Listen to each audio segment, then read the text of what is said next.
Hare Krishna, welcome to the Īśopaniṣad class. So, Hare Krishna. Hare Krishna. Let's see.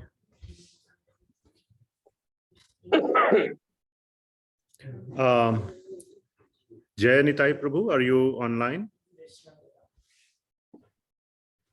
Hare Krishna Prabhuji, yes Prabhuji. Are you like in a comfortable sitting position, kind of?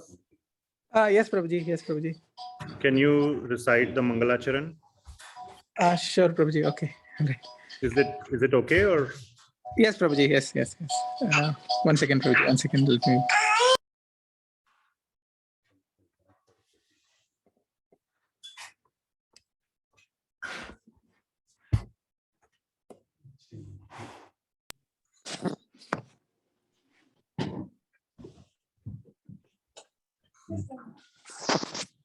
Okay Prabhuji, I'll start. Om Ajnanatimirandasya Jnananjana Shalakaya Chakshurunmilitam Mena Tasmai Shri Guruve Namaha Shri Chaitanya Manobhishtam Stapitam Mena Bhutale Swayam Rupaha Kadamahyam Dadadi Svapadantikam Vandeham Shri Guraha Shri Yuta Padakamalam Shri Gurun Vaishnavamscha Shri Rupam Sagrajadam Sahagana Raghunatanvitam Tam Sajivam Sadvaitam Savadutam Parijana Sahitam Krishna Chaitanya Devam Shri Radha Krishna Padan Sahagana Lalita Shri Vishakhanvitamscha Nama Om Vishnu Padaya Krishna Prishtaya Bhutale Srimate Bhaktivedanta Swamin Iti Namine Namaste Saraswate Deve Gauravani Pracharine Nirbhashesha Shunyavadi Pashyatya Deshatarine He Krishna Karuna Sindho Dinabandho Jagatpate Gopesha Gopika Kanta Radha Kanta Namostute Tapta Kanchana Gaurangi Radhe Vrindavaneshwari Vrishabhanu Sute Devi Pranamami Haripriye Vancha Kalpatarubhyascha Kripa Sindhubhya evacha Patitanam Pavanebhyo Vaishnavebhyo Namo Namaha Jai Shri Krishna Chaitanya Prabhu Nityananda Shri Advaita Gadadhara Shri Vasadi Gaura Bhakta Vrinda Hare Krishna Krishna Krishna Hare Hare Hare Rama Rama Rama Hare Hare. Thank you Prabhuji. Hare Krishna.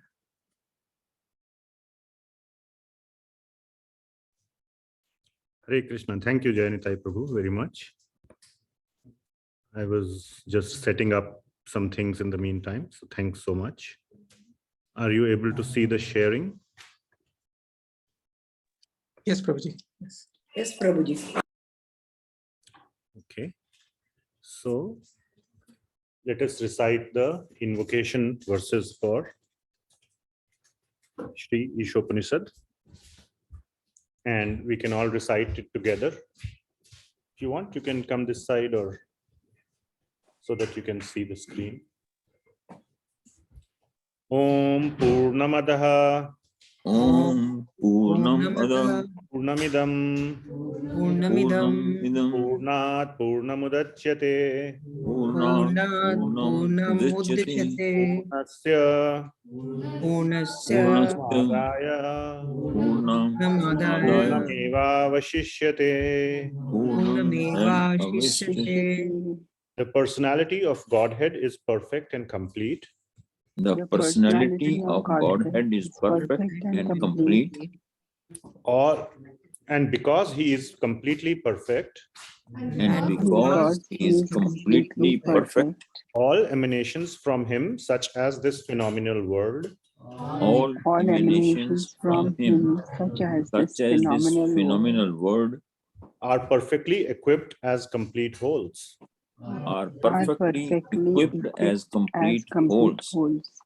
Whatever is produced of the complete whole,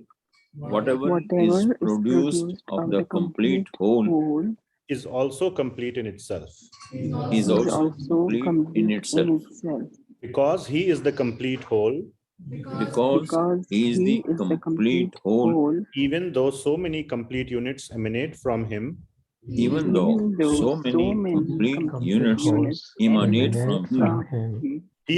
the complete balance.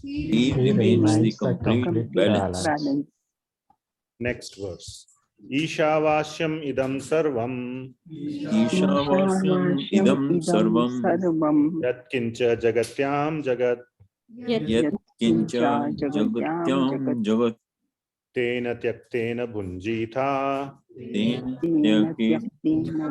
Ujjita ma gridha kasya svidhanam. kasya dhanam. Everything animate or inanimate Everything animate or inanimate that is within this universe that is within the universe is controlled and owned by the Lord. is controlled and owned by the Lord. One should therefore accept One should therefore accept only those things necessary for himself, only those things necessary for himself, which are set aside as his quota, which are set aside as his quota. and one should not accept other things, And one should not accept other things, knowing well to whom they belong. knowing well to whom they belong. Very nice. Thank you so much. So this is our invocation verse, or the two verses of the Īśopaniṣad. And this verse in mantra 1, which we just read, Īśāvāsyam idam sarvam, is known as the Īśāvāsya principle. Kindly mute yourself. And what this is saying is that this whole universe is the property of the Lord. We are just caretakers, and we have been given some small quota, some one apartment as a rent. We should stay within that apartment. We should not try to encroach on the apartment of our neighbors, because we know that ultimately the Lord is the full owner. So this is a very wonderful principle. Not only it tells us to live according to dharma, but also makes us God conscious. It's not just saying don't encroach on others' property. Knowing well to whom it belongs, the ultimate owner is Bhagavan. Therefore, this is a spiritual knowledge, not just a material knowledge that you should be content with what you have, but also you should be aware of who is the real owner. So today we are going to discuss mantra 5. And a quick background. So mantra 4 and 5 are explaining who is that Bhagavan. And because if everything belongs to Bhagavan, we must understand, or we have a desire to understand who is Bhagavan.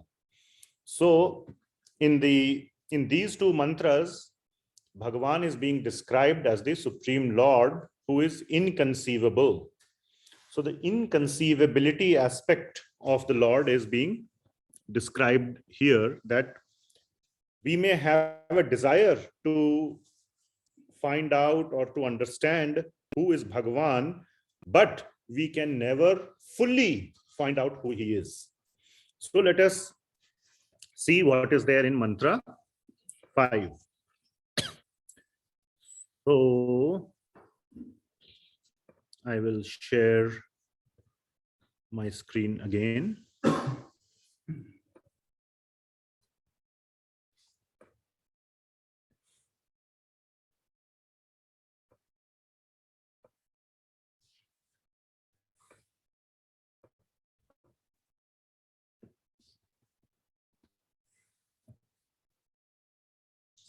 Okay, great. Mantra 5.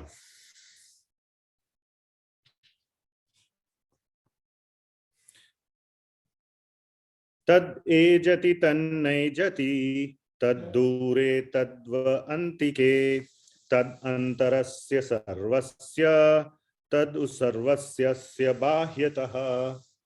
Just I will say this, okay? So here we are going to see the inconceivable. Inconceivable means what? We cannot fully understand. We cannot fully conceive who is Bhagavan.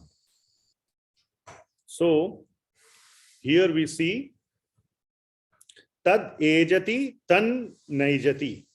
So ejati means to walk. So tad means that who has been described, that person who has been described in the previous verses, which is Bhagavan or Isha. Ishavashyam, it's said, right? Ishavashyam idam sarvam. That Ishwara. Isha is short form for Ishwar. So that Ishwara, ejati, means he walks. Tan naijati. Naijati means na ejati. So, and he does not walk. So he walks and he does not walk at the same time. It's not like sometimes he walks, sometimes he doesn't walk. That is not the meaning. At the same time, he walks and at the same time, he does not walk. Tad dure tadva antike. That Bhagavan is dura. We all understand dura. Dura means far away. Tad va, also, va means also. Antike, he is near. At the same time, not like yesterday you were in India, today you are in America, you caught a flight and you came here. No, no, no. Simultaneously, at the same time, far and near. Tad antarasya sarvasya. What does sarvasya mean? Everything. Sarvasya or every. Tad antar asya. He is inside antar. Asya, asya means is. He is inside sarvasya, everything, everything and everyone. He is inside. Tad u sarvasya asya bahyataha. Bahya means outside. So he is also outside everything.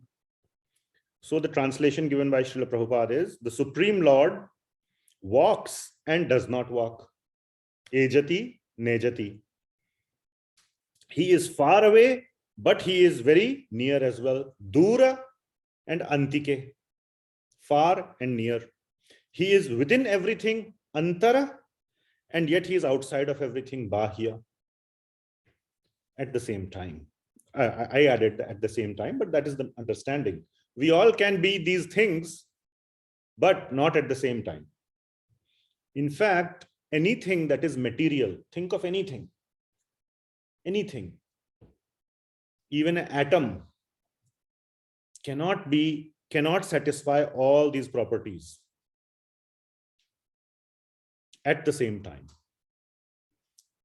So we think that if we think of God as material, like an atom, or matter is made of, let's say, atoms. So if we consider God like matter or material, then it doesn't make sense. Correct? But God is not material. God is spiritual. And with that understanding, from the vision, from the eyes of the Shastra, we can get a paradoxical understanding. This is Bhagavan. That at the same time, he can be inside and outside. He can be far and near. And he can walk and not walk, etc. So there are many, many important points in this verse. And I will stop the sharing. In single word, we can say sarva antaryaami, right? Yeah, antaryaami means he is inside everything, but the word antaryami is usually used as, because he is inside everything, he knows everyone's heart. He knows everything. We are adding sarva, right? Sarva antaryami. Yes. So Everywhere he is, yes. So many important points are there in this understanding of who is Bhagavan. So one point is, Bhagavan is inconceivable. Okay. Srila Prabhupada is giving a more deeper understanding of this. Not only that God is inconceivable, please pay attention, God must be inconceivable. He has to be inconceivable. Why? Because if God is not inconceivable, if he is conceivable, what does conceivable means? He can be known fully. He can be conceived, which means that he can fit within our understanding. Correct? In our understanding, collective understanding, we may not, one person may not know God fully if he was conceivable, but let's say a group of people know God, like science. One person doesn't understand all of science. But whatever science is known today, do you agree that a group of people understand it totally? Because people only came up with all the scientific theories. The known science, whatever is written down. The written down portion is collectively known among human intelligence. Agreed? Because humans only wrote it down. So it fits within human intelligence. Can we say that? But if God were to fit within human intelligence, which means conceivable, correct? Who is bigger, human intelligence or God? God is always bigger. Human intelligence. If I am saying, Oh, yeah. then human intelligence is bigger, isn't it? God is not bigger because he can fit within human intelligence. So human intelligence has to be bigger than God. And that is not what is the case. If that is the case, then God is not God. He is smaller than human intelligence. Then we should be worshipping human intelligence instead. God means he is the supreme. So therefore, he must be inconceivable. It is not possible that we can figure him out. Everything needs to be within the Lord. Lord cannot be within human intelligence. Human intelligence has to be within the Lord. Everything is within the Lord. And if human intelligence is within the Lord, then human intelligence, the limited, the smaller cannot figure out the bigger. Are you following? Smaller cannot figure out the bigger. So this is called nyaya. This is called logic. So through logic, we have concluded that God must be inconceivable. Inconceivability is included within the Lord. All right, so this is an important point. Then this is for our material understanding. So please try to understand, we are discussing some very deep points about who is God or some of the aspects or nature of God. Though we cannot fully understand, we can understand something, some portion we can understand. Like we can understand Bhagawan Krishna. He has a flute. Okay, so that much we can understand that he has a flute. So that is one aspect. We cannot understand everything, we can understand portions. So in this verse, Lord, or it is said that the Lord is having all three statements are being made. He walks and he does not walk. He is far and he is near. He is inside everything and at the same time he is outside everything. So these are known as paradoxes. These are not contradictions. So I'm just using two words, contradiction and paradox. What is the difference between a paradox and a contradiction? Anybody would like to say one line? You can either unmute or you can raise your hand, either way. Difference. What is the difference between paradox and contradiction? If I'm not wrong, paradox is like you predict a result, but opposite happens. Whereas contradiction is like you can see the contradiction right away. I mean, I don't know. I feel that's the kind of difference. Okay. Anybody else? So I say contradiction means if one happens, the other thing cannot happen. But whereas paradox means both things can happen. Ah, very nice. Okay. Anybody else? Also, I would say, Yeah. add to that that both things can happen, but they would seem like they can't happen in paradox. In which one? In paradox or a contradiction? In paradox. In Paradox. contradiction, they just can't both happen. But in paradox is almost like a contradiction that's actually true. Very good. So yes, you and the other devotee, Srinivas Prabhu, who spoke, were correct. Paradox is an apparent contradiction. Apparent contradiction means which has an explanation. It can be resolved, but not very easily. You have to do some extra work. Some effort has to be put to resolve it. But a contradiction is clearly unresolved. Okay. So, just as an example, I can say it is 12 o'clock in the afternoon. It's completely dark outside. How can at any place there be, it's afternoon and it's completely dark outside? They don't go together, correct? So there's some explanation about it. Maybe it's a solar eclipse and therefore it is dark outside. Usually it is not, but once in a while it is, or maybe say there are some very dark clouds or whatever. So it can be resolved, but a contradiction cannot be resolved. So that is the difference. So these statements, tad ejati, tan naijati, tad antare, tad va antike, tad dure, sorry, tad va antike, these are paradoxes or contradictions? Paradox. Contradictions. So let me modify my question. For Bhagawan, Contradictions. for Bhagawan, they are paradoxes or contradictions? Paradox. Paradox. Sorry, so I didn't ask the question properly. For us, for anything material, like I said, and our body, us means I'm talking here about body. For our body, these are contradictions. You cannot be inside and outside at the same time. Like you cannot be man and lion at the same time. Can you be man and lion at the same time? Can Bhagavan be man and lion at the same time? Yes. Any example? Narasimha. Narasimha, right? So these are paradoxes, which means for Bhagavan they can be resolved, but for us it doesn't apply. For us it will be contradiction. So there are many paradoxes or many such things you will encounter. So next point I want to cover is how to understand Bhagavan.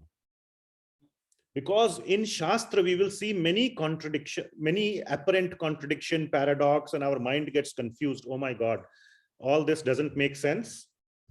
And one of the conclusion can be, oh, just get rid of all the Shastra. I'm happy in my world. Eat, drink, and be merry. No contradictions. Okay. So either that can be the conclusion that I don't want anything to do with Shastra or God, or you can try to understand the paradox, try to resolve the paradox. So what are some of the paradoxes about Bhagavan? Now here itself in the Śrī Īśopaniṣad, we are seeing 3 paradoxes, but in more sort of common terms, there are so many paradoxes which we cannot understand, right? What are paradoxes? Like this is Kartik month and Govardhan Puja happens. What happens in Govardhan Puja? What does Lord Krishna do? Lifts the Govardhan. Lifts the Govardhan hill. Lord, Lord Krishna is just 7 years old, 6 or 7 years old. How can a 7-year-old boy lift a hill? Let alone a 7-year-old boy, even the strongest person cannot lift a hill. So somebody may think, oh, this is just a fairy tale. Okay, but for Bhagavan, we cannot lift a hill. But if we try to look at Bhagavan from our frame, from our frame of reference, then it will appear like a contradiction. In the, for example, Shastra, it is mentioned there is Swargaloka. I am not even talking about Vaikuntha, which is in the spiritual world, Adhyatmik Jagat. I am talking about the Bhautik Jagat, the material world, and there is Swargaloka. Okay, has anybody seen Swargaloka with your eyes? No. Have you can buy a telescope in the market. Will you be able to see Swargaloka with a telescope? No. So then one conclusion can be that Swargaloka and all this doesn't exist. Indra, who was in Swargaloka, and he was, trying to send the rain to Vrindavan, and then Lord Krishna lifted Govardhan hill. All these are just fairy tales, Where is Swargaloka? How can a boy lift Govardhan Hill? All these can create doubts in our mind. So how to resolve those doubts? So the way to resolve those doubts is by taking shelter of the Shastra of Bhagavan and by practicing the simpler principles of the Shastra. One of the other things that Shastra says that if you take the name of Bhagavan, you will be able to experience Bhagavan in your heart just by chanting the name of Bhagavan. So when we chant Hare Krishna Maha Mantra, Hare Krishna, Krishna Krishna, Hare Hare, Hare Ram, Ram Ram, Hare Hare. If we do that sincerely for a long enough period of time, we will experience. Now, this also seems like a contradiction. Just by mumbling some words, how can you experience the presence of Bhagavan in your heart? But it happens. Practically, it happens. So when we do these practices, then we say, okay, this small thing happened. Therefore, we must surrender. We must have faith in the Shastra that the other bigger things which are mentioned there must also be true, or at least they could be true. And the mood, for those who are serious in understanding the Shastra, they should approach it as, today I don't understand it. But it doesn't mean that it is a contradiction. So many things were paradoxes, even in modern science. Like 500 years ago, if you say, I want to go to the moon, what will they say? You're crazy. Isn't it? Now we are talking about going to Mangal Rashi. Mangal Rashi is Mars. One say, oh, you're crazy, how can you go there? But we have already sent a rover on Mars. Now, maybe humans will land on Mars. They are planning to send another mission on the moon, manned mission. All those things. So many things that were possible without even today, without talking even from your mouth, you can communicate on the other side of the world. It was unimaginable 500 years ago. How can you communicate? Today it's called WhatsApp. Correct? So all these things are there. So why it is not possible that in the future we can understand how this will happen? Now, those who are students of physics and with sort of the quantum mechanics aspect of physics, one can get little bit understanding of how simultaneous duality can exist. That is called supersymmetry in quantum mechanics. Supersymmetry in quantum, I'm just going to say some words, buzzwords. You might have heard of this new technology called quantum computers. Now, in normal computers, a bit can be what? Either 0 or 1. Can it be 0 and 1 at the same time? That's exactly what a qubit is. Quantum bit. Quantum bit can be 0 and 1 at the same time. I don't know how. I'm not a student of quantum mechanics. I know very little, but this is true fact. And they're actually putting millions of dollars into building a quantum computer where every bit can be 0 and 1 at the same time. So what I'm saying is that slowly the understanding evolves, but we will still never be able to fully figure out God. But with human intelligence, with enough effort, we'll be able to go little bit inch towards, and then, more importantly, by following the principles of the Shastra, we can get a evidence. No, what is there in Shastra is correct. With that faith, we must approach the Shastra. Not throw it away. Oh, this is bogus, or this is just fairy tales.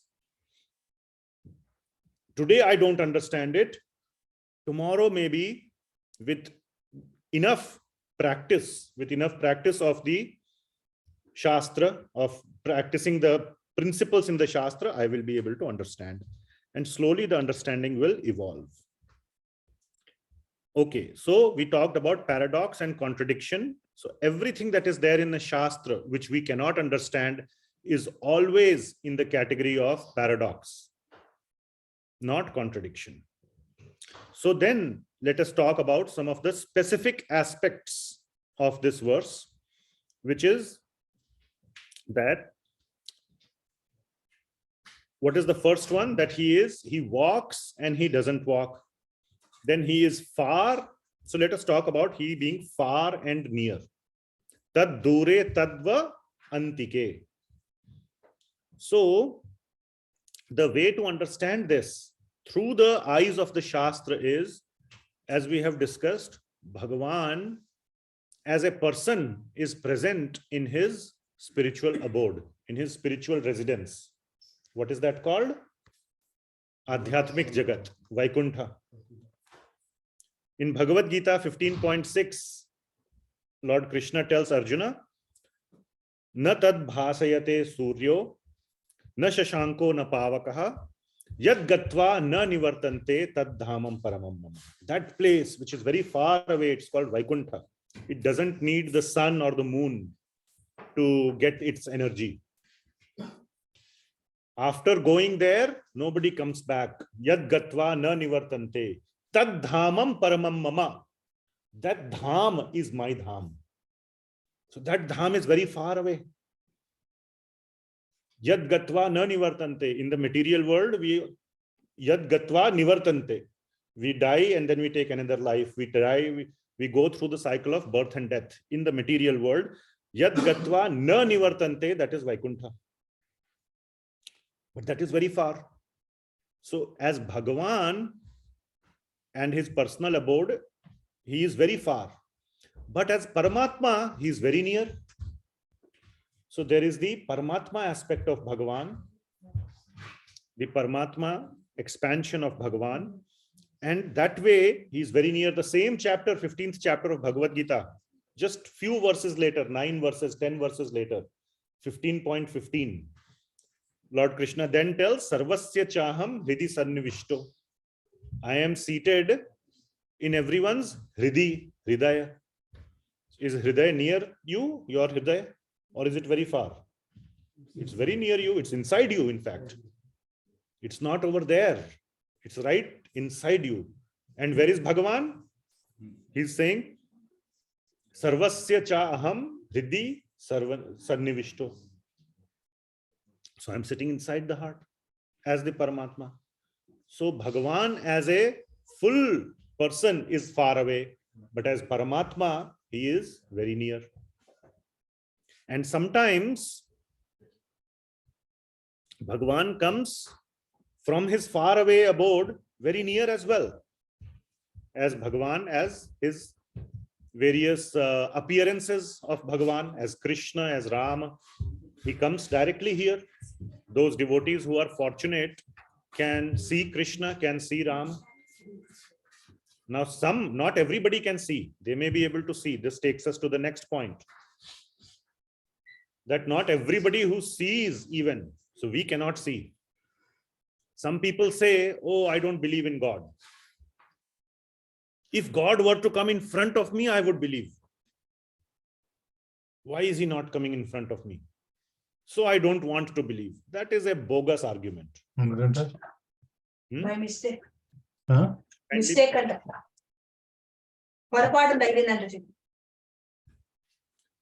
so that is a bogus argument. That if God came in front of me, then I would definitely believe him. There were so many people in front of whom God was present. How do you identify? That is a separate question. How do you identify? But just being present, yes. I mean, that is the point. How do you identify?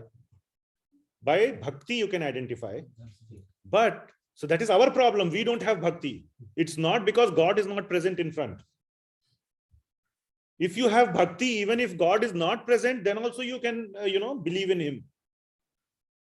So you have asked actually a very right question. The problem is ours, not God's. Those who say that if God was present in front of me, I would believe him, are like trying to put the blame on it, is somehow making it his problem. If he was here, I would believe him. Otherwise, I don't believe him. He was there in front of Dhritarashtra. He was telling him, please don't have this war. You will all perish, your sons will perish. He loved his sons. He did not want his sons to perish. But he had no belief, no faith. He thought he's wrong. How can God be wrong? But the problem is that he did not think that Krishna is God. He is some mystical person, some powerful king of Dwarka. He is just bullying. He is just, speaking brashly. So he had no belief. He had no faith. Duryodhan, so many people, Ravana, all these people had no faith that he is God. So even if God is in front, that is no guarantee that a person without faith would become a devotee. So God's presence is not the point. Now Srila Prabhupada explains, I will go through some of the key points in the purport, and sometimes God comes even to protect his devotees in many, many different ways. In the Bhagavad Gita recently, yesterday only last week we were studying in Bhagavad Gita chapter 12 verse 7, he says, Tesham aham samuddharta mrityu sansara sagarat. That I personally come to lift you up. Samuddharta means to catch you, to lift you. Samuddharta, from the mrityu samsara sagarat, from the sansara sagar. So Bhagavan comes, like for Gajendra, he came. Gajendra called, and Lord Narayan came to rescue Gajendra. So Bhagavan appears. But for all of us, where is Bhagavan? For all of us, small people of this world, living in Portland or wherever, today in 2022, Bhagavan is present in the form of deity, in the form of Archa Vigraha Murti. So that is the presence of Bhagavan. And yet last week we discussed that is the way he is near to us. That is his proximity. It is his mercy that he appears inside the deity. We discussed the example of mailbox and post office. For an old person who cannot walk, post office may be very far, tad dure.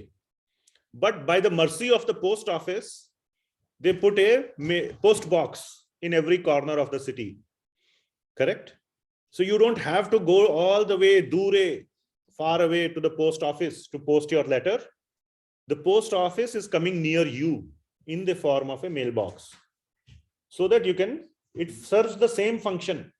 Whether you put the letter in post box or you put it in post office, it will definitely reach the destination. No difference at all. Only thing, you have to put the stamp. So only thing we have to do in our prayers is to put the stamp of bhakti. As long as we put the stamp of bhakti, whether we do say a prayer in front of deity, if there is bhakti in the heart, through the deity is like the mailbox. It will reach Bhagavan, who is dure, who is very far. We just have to add our bhakti to the prayers, and the prayers will be accepted by the deity. So the Lord is very interested in making himself available to us, approachable. He doesn't want to remain unapproachable. And that is why in the Shastra, it is given that the deity is the authentic or the authorized representation of Bhagavan, and in that way he comes close to us. Now we cannot even see Paramatma within us. He's close, he is Paramatma. But can we see Paramatma within our heart? Anybody has done heart surgery and seen Paramatma inside? No. But has everybody seen deity of Bhagavan? Yes. Yes. So that is a very direct and straightforward way in which Bhagavan appears within the deity. Now, another thing that is mentioned here is that in this verse, tad antarasya sarvasya, he is inside everything. Okay. So can I say this remote control? I'm holding this remote control. This is Bhagavan. He's inside everything. So is he in this remote control? Maybe. Huh? Maybe? Maybe. Yes. He said tad antarasya sarvasya. Sarvasya includes this remote control or not? So he's Yes. inside the remote control? Yes. Yes, he is. Not maybe. Yes, he is. So why don't we replace the deity over there with this remote control? Why shouldn't we do that? Can we do that? Yes. He is in the remote control, but he is not the remote control. In the temple tomorrow, can you please ask the priest to remove the deity and put this remote control instead? No. That will not be correct. So what is the difference? I The think it's a bhava. personal form that we want to see, not. Okay. And somebody said bhava. Yeah, so what kind of feelings you're going to get when you look at an image? When you look at the remote, of course, you will not get a feeling that, yes, you're looking at God. But if you look at a deity, you will feel, yes, you're looking at God. Very nice. Exceptionally nice point. Nirakara, Bhagavan is Nirakara, Nirguna something. So, Okay, we will talk about Nirakara Nirguna as well. Okay. What else? So anyway, we are a little short on time. So yes, that answer is correct. That what the deity form is material. The deity is material. The Lord inside the deity is not material. He is spiritual. So deity is made of what? Wood or stone or metal or a painting. All that is material, right? But the purpose is that the Lord enters the deity form. The Lord enters. That's why we do prana pratishtha. We do deity welcoming or deity installation. Yes, the Lord is inside everything. But the purpose of the deity is to allow us to surrender to him. When we are in the beginner stage, so that the Lord can be approachable to us. If we have enough devotion, if we already have enough bhakti, yes, it is perfectly fine to worship this remote. If in our heart we can think, yes, there is Bhagavan inside, that is why I am worshipping this remote, then it is perfectly fine. What is a wonderful example of this thing? This happened. A great example of this is Prahlada and Lord Narasimha. Hiranyakashipu was trying to challenge Prahlada. You say he's everywhere, he's everywhere. Is he in this pillar? That was not a deity. Now, deity, by the way, when we say deity, it has to be according to the scriptures. Now, have you seen in any temple we are worshipping pillar? Just a pillar? No. We worship Narasimhadev. Definitely we worship Narasimhadev. And in some temples, maybe there is a pillar and Lord is coming out of the pillar as Narasimhadev, but Narasimhadev is definitely there. So the deity has to be in the form according to the scriptures, just like a national flag. What is a flag? Just some colors, right? In America, there's just some red and white and some stars. Okay, I can have white, red and white. I can have green and yellow. I can have, instead of stars, I can have circles. Right? It's just a piece of cloth. But that will not serve as the flag. But ultimately it is a piece of cloth. But when the soldier runs on the field, on the battlefield with a flag, he has that bhava, he has that emotion, he has that energy in him to serve his country, because the flag is representing the country. Similarly, that bhava is there in the mood of the devotee when he sees and the deity is according to the scriptures, and there are so many wonderful explanations in so you cannot say, oh, I will worship Lord Narayana with 5 hands. Of course, if you have enough bhava, you can, just like by word of Prahlada. Prahlada said, yes, he is in the pillar. Immediately, the Lord came into the pillar, because it was the word of the purest devotee. So the moment he said, yes, he is in the pillar in that moment became a deity. Because what did I say the deity is? Deity is within whom the Lord resides. So when we see a deity form, whether it is made of wood or stone, that is matter. But there is Lord, the spiritual Lord resides within the deity. That is why another point I want to make. Another point I want to make is, I think we are now, I'm trying to keep it within 7 o'clock time frame. So many, in Indian history, so many people came, invaders, especially Muslim invaders came and broke the temples. Correct? And they also broke the deities. So many deities were broken by the invaders. It doesn't mean their purpose was to destroy God. Now, we know, even they know, that God cannot be destroyed by a deity, but they, especially in the Muslims, they don't worship deities. One of the most important point is that deity should not be made. So whoever has a deity, they go around creating disturbance. But the purpose of the deity, like we just said, is not just that deity is there and if you destroy the deity, you have destroyed God. That is not the point. The point is the faith in our heart, the bhakti in our heart. Can that be destroyed? And that comes for the beginners. Srila Prabhupada says in the purport that for beginners, yes, deity is a very, very strong way to connect with Bhagavan. So the Muslim invaders actually could not, when they destroyed the temples, in fact, increased the faith of the people.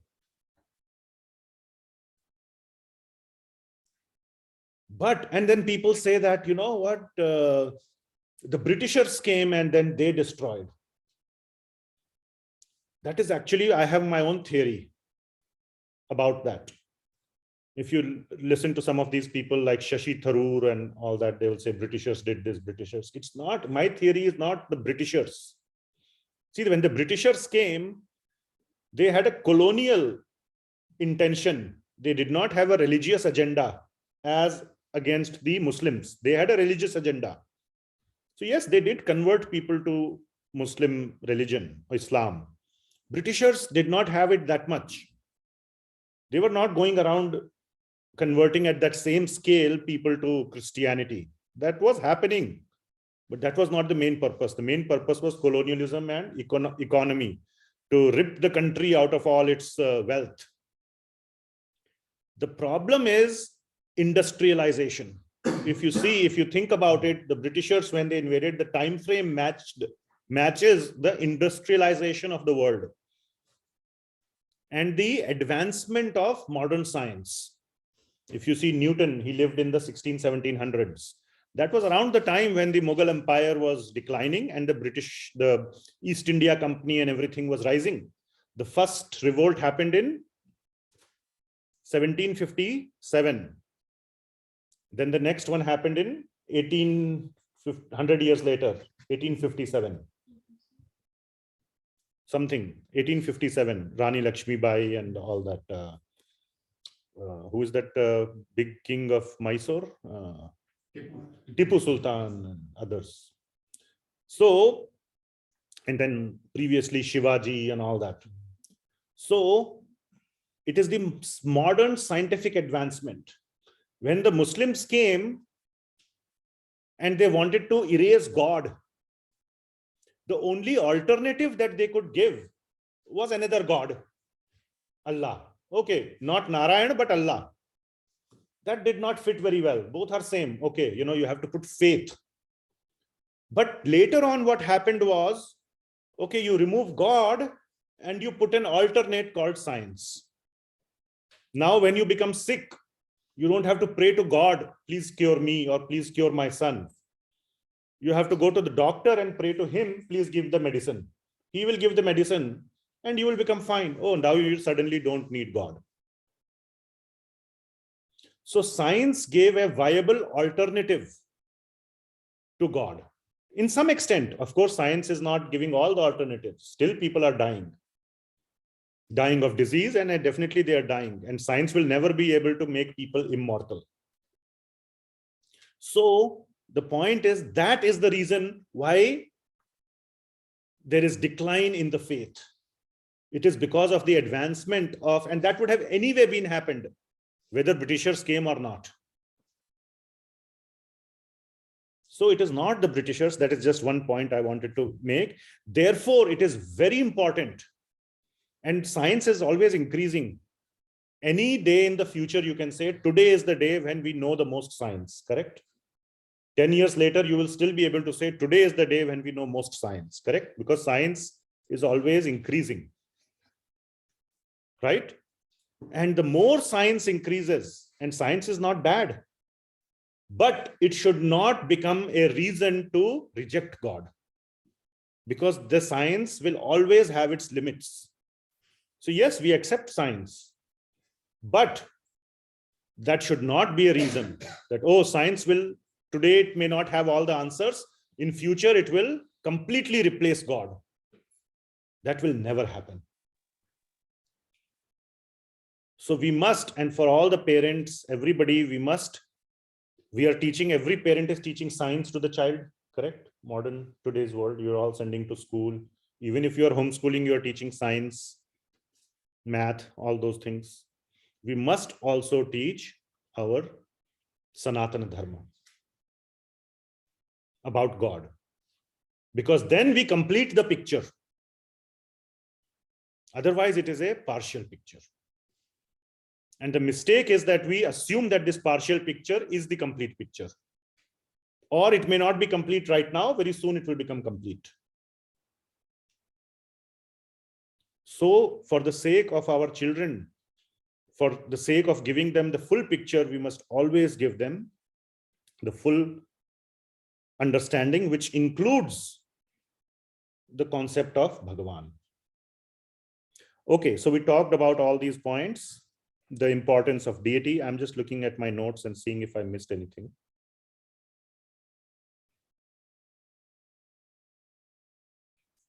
Yeah.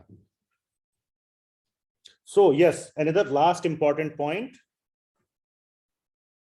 Īśopaniṣad is focusing on the point that God ultimately is a person. God is not just some abstract energy. God is definitely a person. And from the Īśopaniṣad, many people think, oh, Bhagavan takes avatars, but ultimately he is just some energy. When that energy takes a material form, we call avatar. That is incorrect. That is known as Mayavadi principle. That the avatar is Maya. Maya means matter. That is not correct. The energy is coming from the source, which is Bhagavan. Just like heat and light come from fire. So heat and light are the energy. The source is the fire. Similarly, Bhagavan is the source, and everything else that we see is his energy. And these verses are talking about Bhagavan being a person. Otherwise, what is the point of saying that he walks and does not walk? If Bhagavan is completely abstract, why would we use the word walking to describe such a Bhagavan which is abstract? Why use at all the aspect of walking? In the previous verse, in the fourth verse, we talked about here, Tishthat. Tad dhavato anyan atyeti tishthat. We are talking about Bhagavan sitting down. Even though he is sitting, he is running. Why would we talk about sitting, running, walking, standing? These aspects. So through the Upanishads, now Upanishads are generally impersonal. But if you understand the Upanishads, the details, you will see that the Upanishads are absolutely demonstrating or describing the personal aspect of God, which is Bhagavan. So that is the last point. And just I will end the discussion. We'll go through quickly the important points in Srila Prabhupada's purport. Everybody here sings the Narasimha prayers, at least who go to the temple here, our ISKCON temple, they sing the Narasimha Dev prayers. So there's a beautiful paragraph in that. If you focus on the prayer, Ito Narasimho Parato Narasimho Yato Yato Yamitato Narasimho Bahir Narasimho Hridaye Narasimho Narasingha Madim Sharanam Prabhadye. So what does it mean? Ito Narasimho Parato Narasimho, which means Ito means here, Parato means over there, far away. So Narasimha Bhagavan is here as well as there. Yato Yato Yamitato Narasimho. Everywhere, Yato Yato, here, there, everywhere Bhagavan is there. We sing these prayers every day in the temple. Bahir Narasimho, Hridaye Narasimho. He's outside the heart or outside us, and he's inside the heart as well. To that Narasimha Midam Sharanam Prabhadye. I offer take shelter of that Lord Narasimha Dev. Okay, so this verse again, Tad ejaiti tan nejaiti, tad dure tadva antike, tad antarasya sarvasya, tad usarvasya sya bahyataha, means that Supreme Lord walks and does not walk. He's far away, yet he is very near as well. He is within everything and he is outside of everything. So through the eyes of the Shastra, we can understand all these wonderful inconceivable aspects of Bhagavan. Very quickly, we'll go through the points here on Srila Prabhupada's purport. And by the way, just an important point for those who are doing Bhakti Shastri, please put your actual name in the Zoom so that it can be understood. Not like your iPhone or Android. Sometimes Zoom kind of takes that name.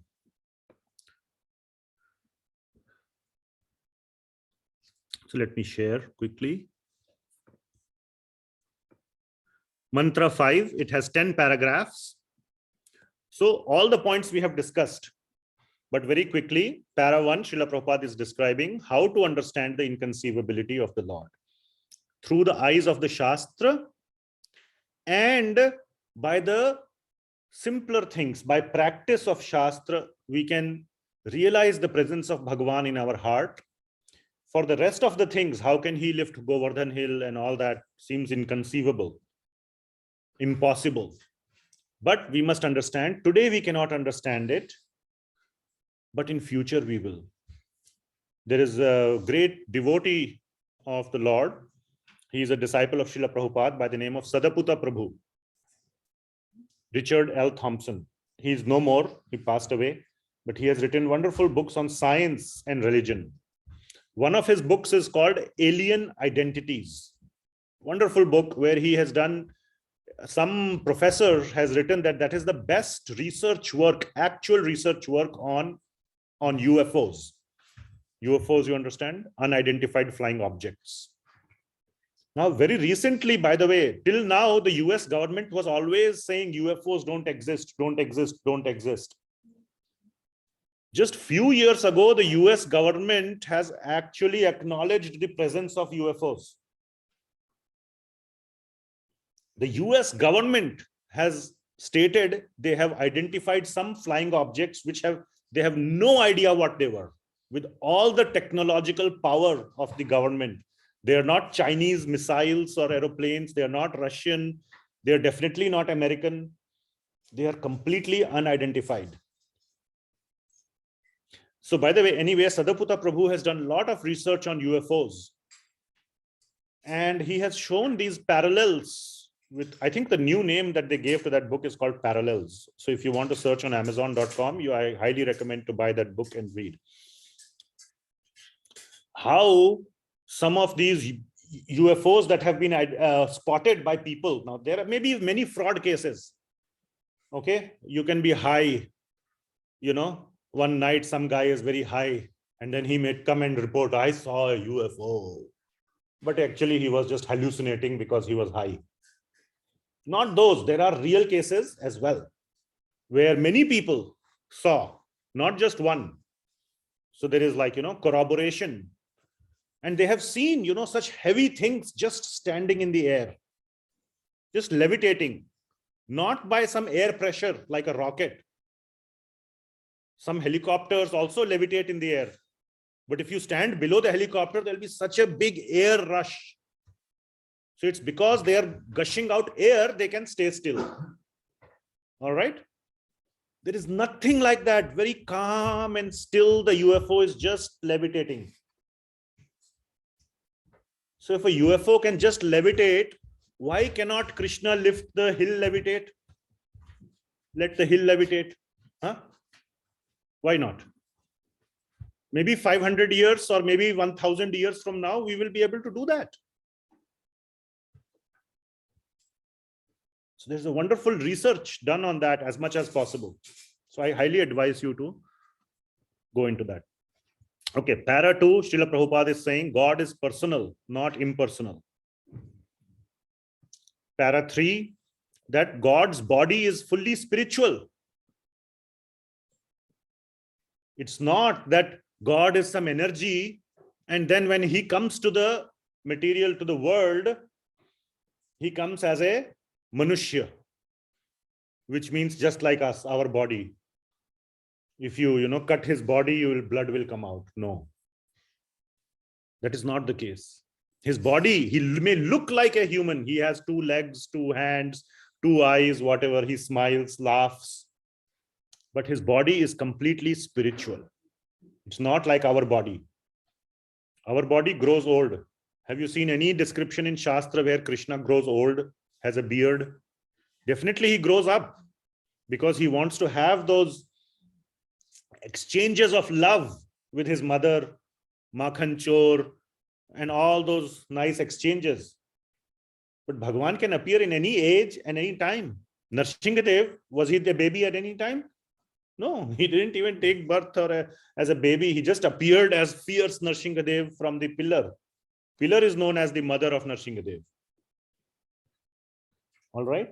So Bhagavan is not, his body is fully spiritual. And many people, even on seeing God, may not believe. We talked about that, like Dhritarashtra. Had he believed in Krishna's words, all his sons would have been alive and he would have been a happy man. So faithless people think that God's avatar is material. But God can appear as a deity. Lord para 5, Srila Prabhupada is saying, Lord specifically appears as a deity for the beginners. Those who have a material vision, to make himself approachable, just like a mailbox. The post office wants to make itself approachable to all the people, even to those who cannot come to the post office. So the post office comes to them in the form of a post box, mailbox. Similarly, for the beginners people, we are the weak old people who cannot go to the post office. So he comes to us. I'm sharing, by the way, right? Yeah. So para 6, the Lord reveals himself based on the extent of one's surrender. For those who are surrendered, he is very near.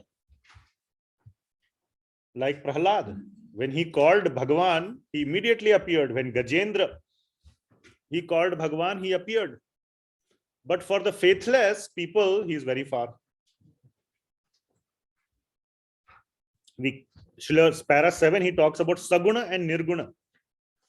In very short, we have discussed this in previous class, by the way. So you are welcome to watch that video. But in very short, Bhagavan is both saguna and nirguna. But the meaning of guna is different in those 2 words.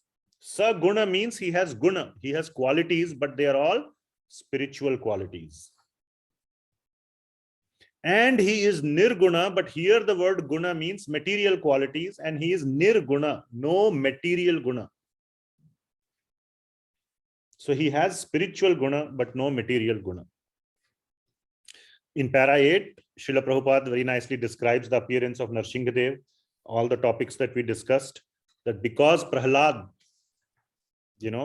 made a promise or made a declaration to Hiranyakashipu, to a demon, that yes, to keep his word, Narasimha had to appear. The Lord is completely under the control of his devotee. If devotee says, you come here, Bhagavan has to come there. Bhagavan is like a puppet in the hands of devotee, of a pure devotee. So Prahlad said, yes, Bhagavan is there. Narasimha, he ran and quickly came into the pillar. Because Prahlad said so. If you and I say, yes, he's in the pillar and you break the pillar, nothing will happen. The pillar will break. Yeah, para 9, Srila Prabhupada says, Bhagavan is in every, according to Brahma Samhita, Andantarastha Paramanu Chan Antararastham. So, Bhagavan is present in the whole universe, in every atom, in every Paramanu.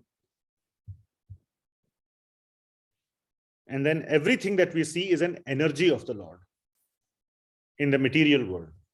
The entire material world is a Prakriti, is an energy of the Lord. But the Lord is different from, Lord is not material. Just like fire and heat and light. Heat and light are the energy of the fire. So you can see the energy, by looking at the energy, you can see, you can understand that the fire must be there. But fire is not the same as heat and light. And if there is no fire, there will be no heat and light. So heat and light exist because of the fire. Similarly, this Prakriti exists because of Bhagavan. Bhagavan is the source. We are his energy. Okay, so that is the ending. So let's see if we have like 5 minutes of questions, or anybody has any questions. Prabhuji, I have a question. Can I go ahead? Yes, please. Okay. In the translation, it is mentioned that the Supreme Lord walks and does not walk. So, and we have two other paradox statements, and I got clarity on the other two statements, but on the first one, can you explain it? Like example, if we see he is far away, but he is very near as well. That it is explained that he is very far away to us in the spiritual sky, but he is very near to us in the form of deity, and we can see him. But like that, do we have any example for this first statement, the Supreme Lord walks and does not walk? So that's a good question. Let me think.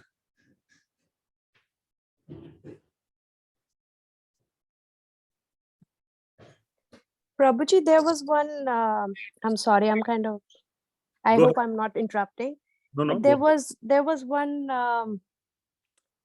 one pastime where the deities started walking. Yeah. So are you talking about the Sakshi Gopal? Goswami. I have a very poor memory, Prabhuji, but I just remember that the deity started walking with the devotee. Yeah, so that's a very good example. I don't know which specific one, but like Sakshi Gopal example. Or we can talk also about Kheer Chor Bhagavan. There is a great devotee of the Lord, Madhavendra Puri. And he is a sannyasi. And one day he did not get anything to eat. Then there is this big temple of the Lord where a lot of kheer is offered. So, and they must distribute all that prasad to everybody. Nothing should be left over. So then it was night and Madhavendra Puri was hungry. He was not like suffering because of hunger or anything, but just he was hungry. He did not have anything to eat that day. Then Lord Krishna, the Kheer Chor Bhagavan, came in the dream of the priest and said, I have hidden one pot of kheer behind my altar. You take that pot, you find where there is Madhavendra Puri in the city, you will find him somewhere. Go give it to him. He is hungry and I want him to have this. So this is the point where now how did he hide that pot of kheer? He might have moved his hand when nobody was looking or something like that and hid it. Let's assume that is the case. So the Lord, have you ever seen a deity moving? No. But the deity can move for his pure devotee. For the sake of his devotees, he can move. So he hid that pot of kheer. When that priest went in the temple at night, you're not supposed to go in the altar at night. But he said, no, you must go. Right now you go. He went and he saw that kheer was there. He was the one who made sure everything is gone. And he was completely surprised. I cleared this area. How can it be there? But it was there. So the Lord probably moved when nobody was looking. So, yeah, Mataji, Kalyani Mataji, I mean, there are so many other examples where the deity moves. Prabhu, to answer Mataji's question, can we say that when Bhagawan is with Subhadra, but when Draupadi called, he appeared. Prahlada, when called, he appeared in a pillar, right? Yeah. He's there and he walks and comes anywhere, right? Yeah. That's another example you can give. Yeah, so many examples can be given. Prabhuji here is saying that when Draupadi called Bhagavan, he came to rescue her. I will think of any more concrete examples, Mataji, specifically directly to the point of walking, not walking, and maybe address this. But yeah, that can be. Yeah, Prabhuji, I have an example of where Bhagwan didn't move. So if you allow me to, then I can just Yeah, go say a ahead, please. little bit. Please. Yeah, it's about the Lord Jagannath and Bhakta Salavega in Orissa. So Bhakta Salavega was Muslim by birth. Apparently, he became the Lord's devotee. So when he was in Brindavan, and one time in the Ratha Yatra time, he wished to come to Orissa, Puri. But then on the way, he became very sick and he couldn't come. So he prayed Lord Jagannath that how can I reach on the time so that I can see you? Because the Puri Jagannath, as everyone knows, the non-Hindus cannot go inside. So he never had a darshan of Lord Jagannath. So this is the only time when everyone can know, Hindu, non-Hindu, anyone can see Lord Jagannath. So this is the only time he can see Lord Jagannath. So he was wishing to go at that time, but he couldn't. Then he prayed that how can I see you? If I'll miss this chance, then I cannot see you. Then it happened so that Lord Jagannath uh, went on his the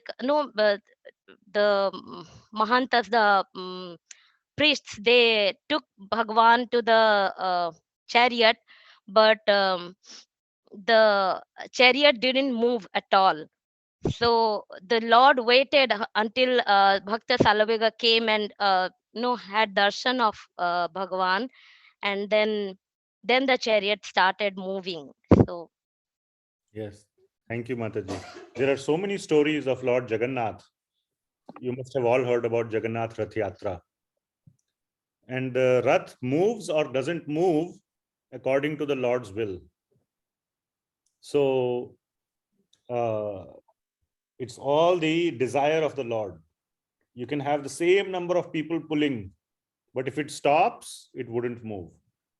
When Srila Bhakti Siddhanta Saraswati Thakur was born, and he's the guru of Srila Prabhupada, who is the founder of ISKCON.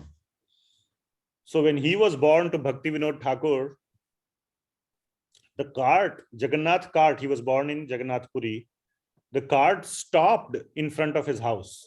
Everybody was wondering, what is happening? Why is it stopped here? Then Bhakti Vinod Thakur brought Bhakti Siddhanta Saraswati Thakur baby to see the Lord.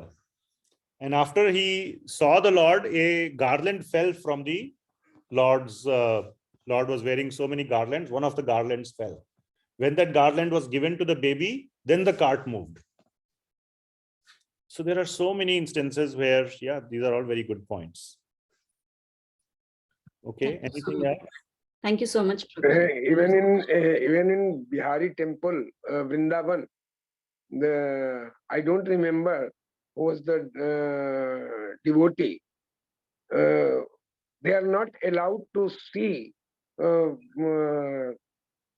deity for a long period, and that's why they put curtain immediate. Yes. At Banke They Bihari. open the curtain and they put immediate. Yes, at the Banke Bihari Ji temple, very, very famous temple, served by Srila Haridas Thakur, not the Haridas Thakur who is a great devotee of Lord Chaitanya Mahaprabhu, but different Haridas Thakur, but very, very prominent deity in Vrindavan, Banke Bihari Ji. Thank you, Prabhuji. Thank you. Any other questions, or shall we conclude this session?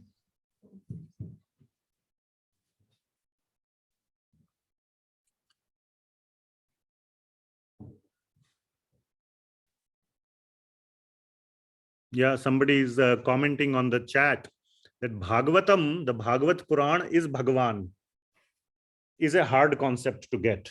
Yeah, that is inconceivable, or paradox. How can a book be Bhagavan? Why not? Why not? If Bhagavan can be a deity made of stone, why cannot he be a book? If Bhagavan can be half lion, half man, why cannot he be a book? If Bhagavan can be Govardhan Hill, we worship Govardhan, right? Govardhan Shila. Why he cannot be a book? Okay.